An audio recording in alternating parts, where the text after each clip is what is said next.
Bom, olá, né? Bom dia a todos, quem estiver presente aí. Bom, hoje a gente vai estar começando uma sequência de lives, onde vou estar falando um pouco a respeito de casamento à luz da Bíblia. O que representa o casamento, o que a Bíblia diz sobre o casamento. Então a gente vai falar vai dar algumas dicas, alguns erros que podem prejudicar o casamento e como superar os desafios no casamento. Então, essa vai ser a primeira de uma sequência de lives que a gente vai fazer. E desde já eu gostaria de estar convidando você a estar participando, a estar enviando o link dessa live aí para alguns amigos, compartilhando aí, que eu tenho certeza que vai ser bênção na vida de muitas pessoas. Então, desde já você já pode estar mandando aí sua pergunta, dizer da onde você está vendo essa live. Vamos dar mais um tempinho só para esperar algumas pessoas entrarem ainda, e a gente já vai estar iniciando. Não vai demorar muito. Enquanto isso, dá tempo de você estar mandando o link dessa live aí para 3 amigos, 2, quantos você achar que precisam estar participando. Lembrando que a gente vai falar um pouco sobre casamento à luz da Bíblia. Isso serve para quem é cristão e para quem não é cristão, para ter um fundamento, uma base, mais ou menos do que representa o casamento segundo as Sagradas Escrituras.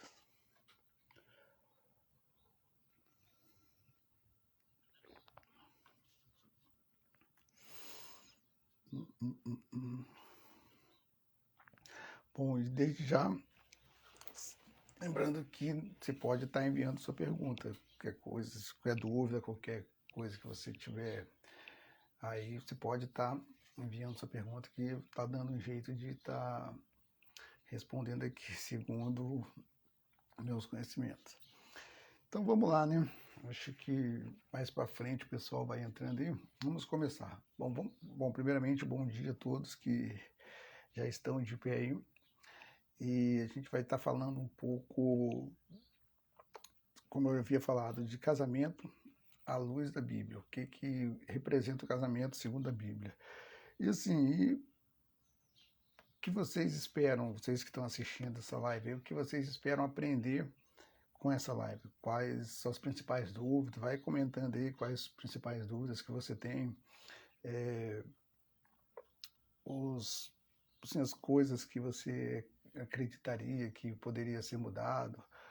Vai botando aí que a gente vai estar respondendo todas essas questões aí, comentando em cima fazendo um comentário em cima do que vocês colocarem aí. Então assim, ó, só para a gente estar alinhando aqui, como eu falei, essa é uma sequência de algumas lives que eu vou fazer a respeito de casamento à luz da Bíblia. Primeiro a gente vai estar falando o que é o casamento, a definição bíblica, o propósito do casamento, as características de um casamento bíblico, o que a Bíblia diz sobre o casamento, os princípios de um casamento feliz, os erros comuns que podem prejudicar o casamento, falta de comunicação, ciúme, promiscuidade, insubordinação, vício, essas coisas todas que prejudicam um casamento. E também vamos estar dando algumas dicas para um casamento cristão, assim, como construir um relacionamento forte e duradouro, conhecendo um ao outro, cultivando o romance, amando, dando dicas de como construir um amor incondicional, de como superar desafios, comunicação aberta, que é o pilar da maioria dos conflitos, né? Então, vamos lá. O que é o casamento? Bom, segundo a Bíblia, lá em Gênesis, capítulo 2, versículo 24, eu vou estar abrindo aqui para a gente poder ir acompanhando e estar falando certinho. Gênesis, capítulo 2, versículo 24, diz assim: portanto, deixará o homem seu pai e sua mãe e apegar-se à sua mulher, e serão ambos uma só carne. Ou seja, segundo a Bíblia, o casamento é a união do homem e uma mulher, onde os dois deixam de ser dois e passam a ser um. Como assim passam a ser um? Deixar de ser dois e passar a ser um? Bom, vamos lá. Quando a gente se une a outra pessoa, une-se propósito, une-se sonhos, une-se os desejos, as vontades. Então, a partir do momento que você se casa, você passa de ser somente você, você passa a integrar com outra pessoa, interagir com outra pessoa. E dessa união, vocês vão formar uma só carne. Ou seja, você deve estar se perguntando, mas como uma só carne? Vai estar eu e a minha esposa lá. Sim, explico. Isso aí, através dos seus filhos, quando há essa união física das duas carnes, e através da geração de filho, ali vai estar o DNA seu e da sua esposa, do homem no caso e da esposa, vai vir na criança. Então a criança, ela vai ser uma só carne. Essa é uma das interpretações segundo a palavra de Deus. Como eu falei, às vezes não tem só pessoas cristãs aqui, então para ter esse breve entendimento, está explicando. Mesmo para os não cristãos, a Bíblia ainda tem uma base, uma referência relacionada a isso, a uma só carne. Já para os mais espirituais, os mais literários, passa a ser essa união de duas pessoas tornando uma, é porque os dois passam a dividir as mesmas vontades, os mesmos desejos, ou seja, morre a minha vontade como homem e nasce a vontade como casal, ou seja, não vou trabalhar mais em favor das minhas coisas, vou trabalhar em favor das coisas do casamento, entendeu? Então, assim, existem esses dois lados de interpretação, entre a parte física, que é a união dos dois e formarão uma só carne, que seria através dos filhos, e nessa questão mais espiritual, mais emocional, que é matar realmente os seus desejos como pessoa e passar a trabalhar pelo casal, pelo casamento. E um tempo, quando eu fiz o curso de psicologia, eu estudei um pouco a respeito de terapia de casais, essas coisas. E um dos maiores problemas que a gente encontra hoje nos relacionamentos é essa questão do casal não entender que a partir do momento que eles se casam, nasce uma nova entidade, que seria os desejos e as vontades do casal. Eu explico. Porque assim, quando o homem e a mulher se juntam, tem as vontades do homem, os desejos do homem, a vontade e os desejos da mulher. Então, quando eles se casam, o que seria para acontecer?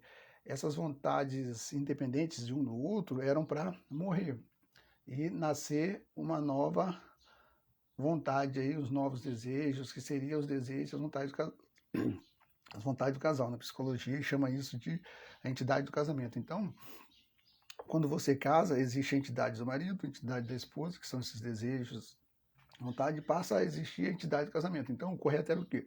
Era para, assim que o casal se unisse, morresse as suas vontades, seus desejos, e passasse a existir somente as vontades e os desejos do casal. Só que é o contrário. Em vez de eles se unirem para formar uma só carne, uma só pessoa, um só desejo, uma só vontade, não. Passa a existir uma terceira, que seria essa entidade do casamento. Que assim como você, como solteiro, tem suas vontades, seus desejos, depois que se casa, o relacionamento precisa também, vai ter também os desejos, as vontades, as coisas do casal. Então, para a gente resumir esse primeiro tópico, casamento seria isso, é a união de duas pessoas que passam a coabitarem juntos e nisso eles se formam uma só carne. Então, uma só carne, seja no lado físico, através dos filhos, e desse lado mais emocional, espiritual, que é você matando seus desejos, matando suas vontades e passando a viver somente pelas vontades e desejos do casamento. Então esse é um pilar principal do relacionamento, a gente entender isso. E a maioria dos casais, eles não entendem essa questão.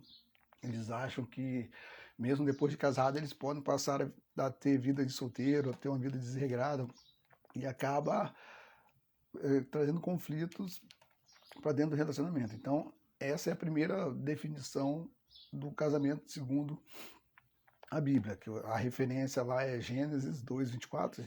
Creio que a maioria dos cristãos, até mesmo quem não é cristão, já deve ter ouvido essa passagem em algum canto. E qual o propósito do casamento? Bom, o propósito do casamento a gente vai encontrar lá na carta do apóstolo Paulo aos Efésios, no capítulo 5, partir do versículo 22. Então, você que tem sua Bíblia aí, eu convido você a estar abrindo aí, lá na carta de Paulo aos Efésios, capítulo 5, versículo 22. Só abrir aqui.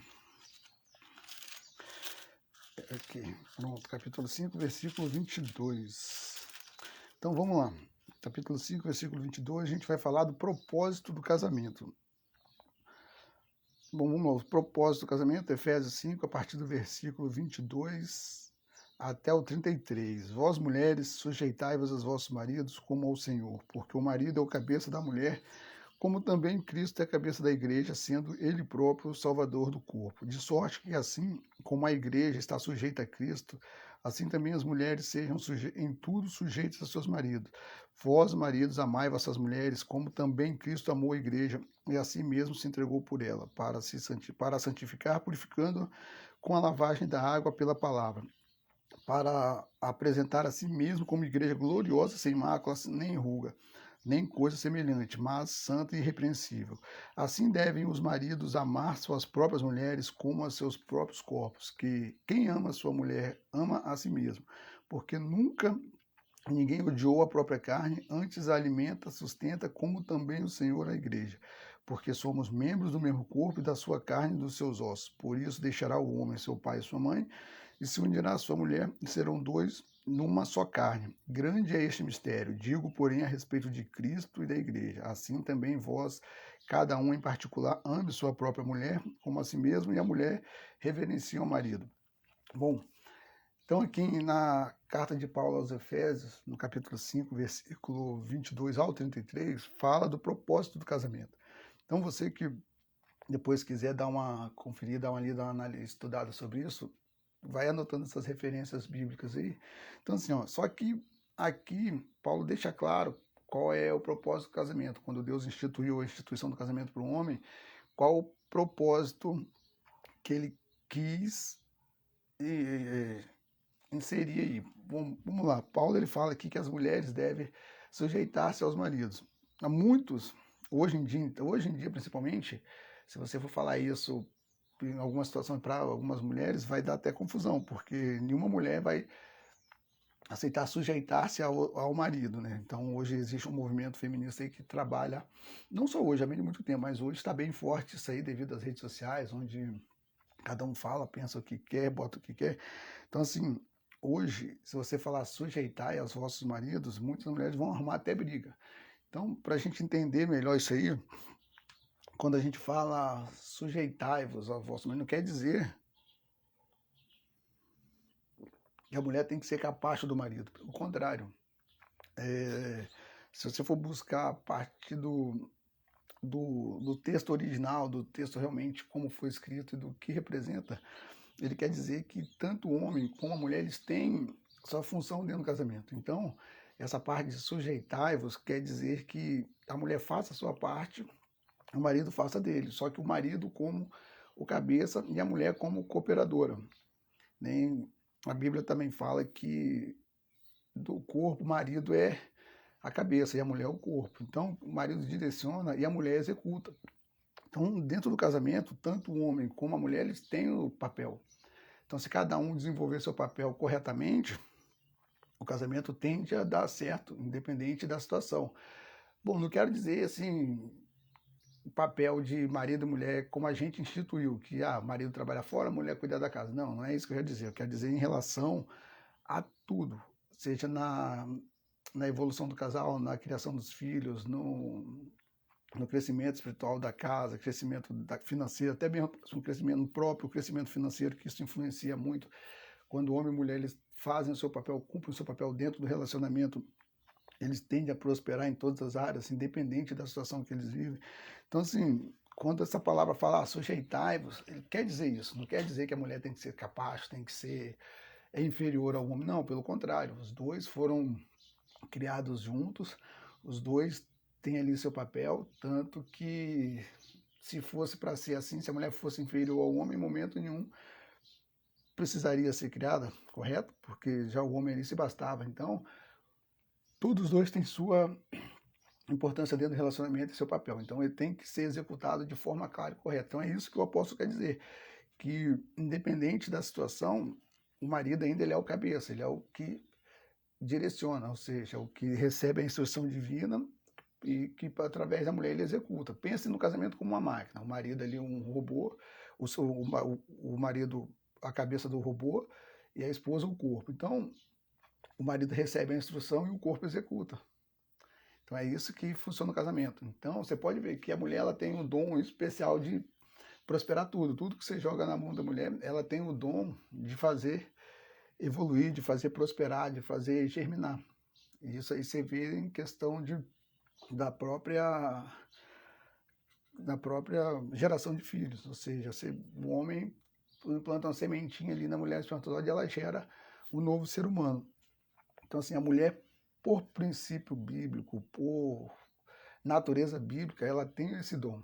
Então, quando a Bíblia fala sujeitai-vos aos vossos maridos, respeite a hierarquia dentro do casamento. E o marido também ame a vossa esposa.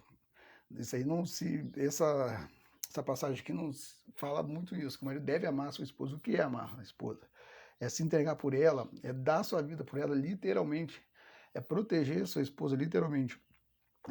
Segundo o conceito oriental de casamento, que a gente busca sempre os princípios e conceitos orientais, porque a própria Bíblia ela foi escrita na cultura oriental. Então, todos os princípios, conceitos bíblicos vêm da cultura oriental. E a gente hoje entra muito em divergência com algumas coisas justamente por isso, porque a gente segue uma cultura aqui e a Bíblia é totalmente de outra cultura, uma cultura oriental. Então, assim, na cultura oriental, casamento, o que representa o casamento?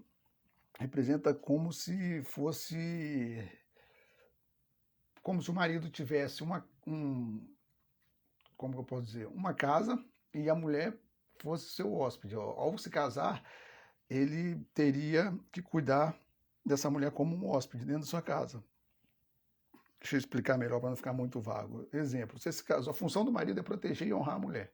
Então, quando se casa, o papel do marido é o quê? É fazer de tudo para fazer aquela mulher feliz. Proteger ela, se for o caso da própria vida. Existe até uma história oriental do seguinte: esse conceito para eles ele é tão firme, tão forte, o conceito de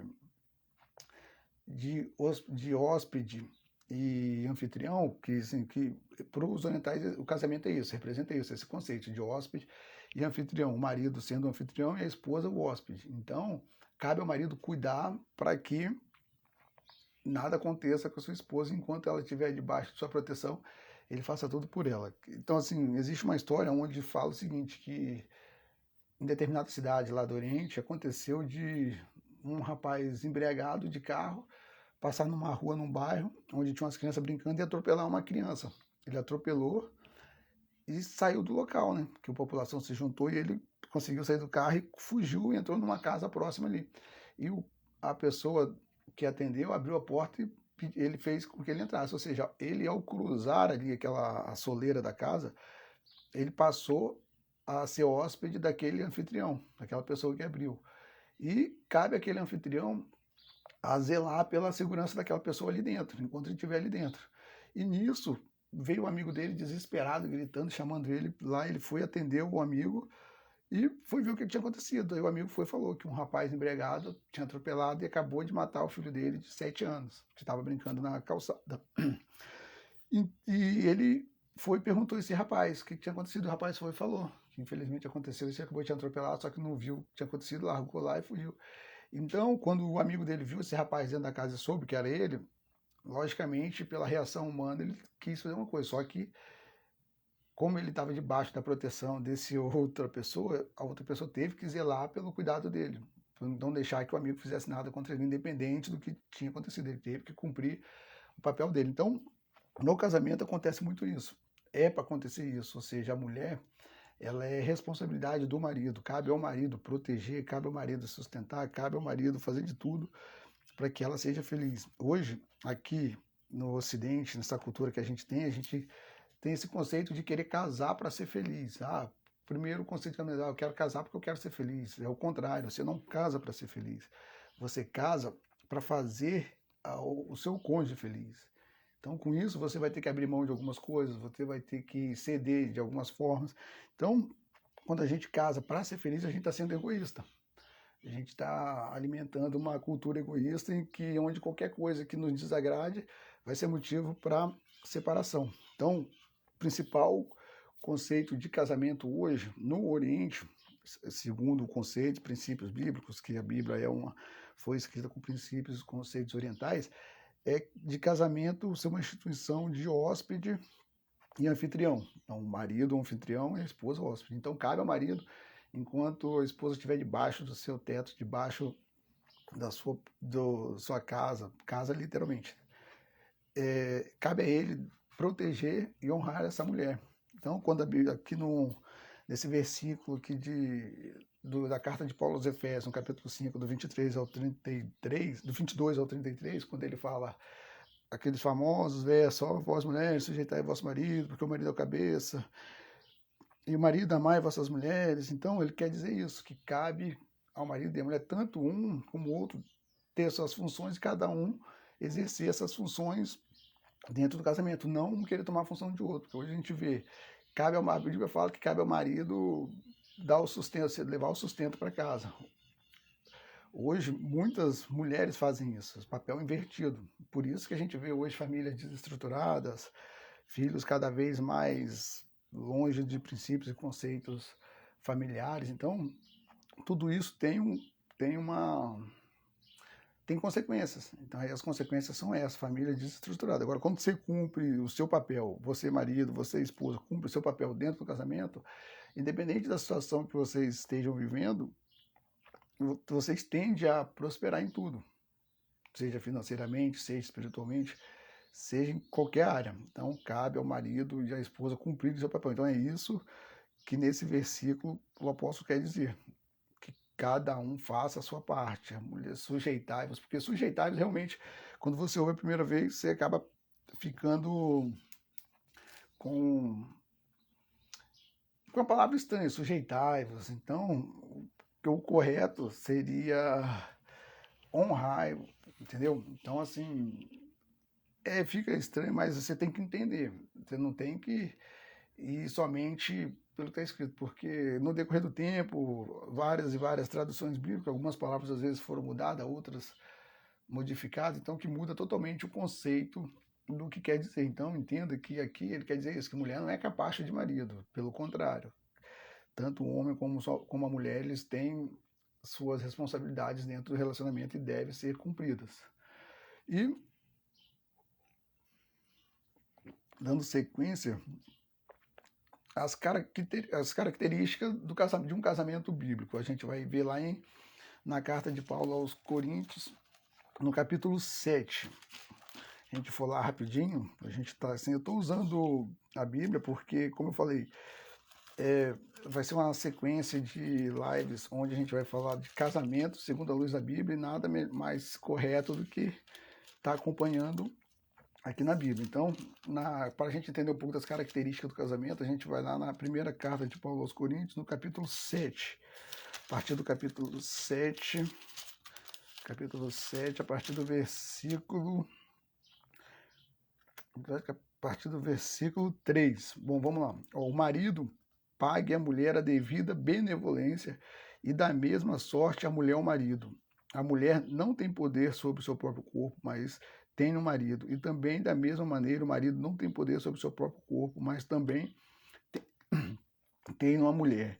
Não vos prive um ao outro, senão por consentimento mútuo por algum tempo, para vos aplicardes do jejum, oração, e depois ajuntai-vos outra vez, para que Satanás não vos tente pela vossa intemperança. Então, aqui o que o apóstolo quer dizer? Que tanto o marido como a mulher, eles devem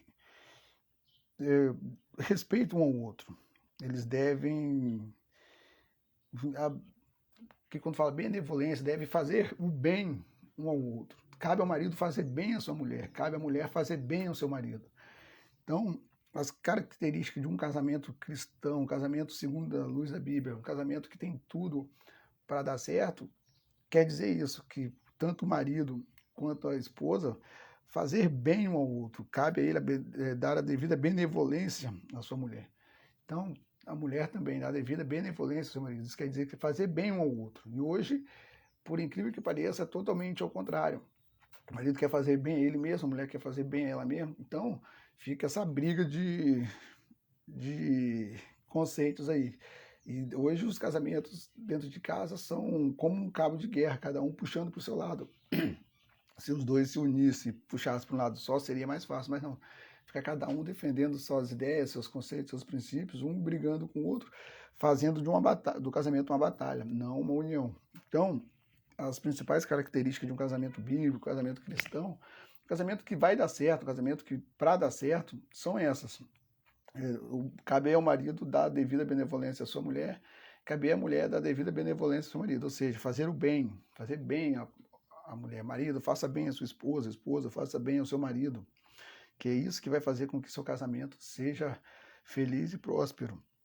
E aqui ele fala também a respeito de não vos priveis um ao outro, senão por consentimento mútuo, por algum tempo, para vos aplicar ao jejum e à oração, e depois ajuntai-vos outra vez, para que Satanás não vos tente pela vossa intemperança. Ou seja, que a gente fala literalmente de questões sexuais, questões amorosas, onde a gente vê muito que uma das causas que trazem muito problemas conjugais é a abstinência de sexo.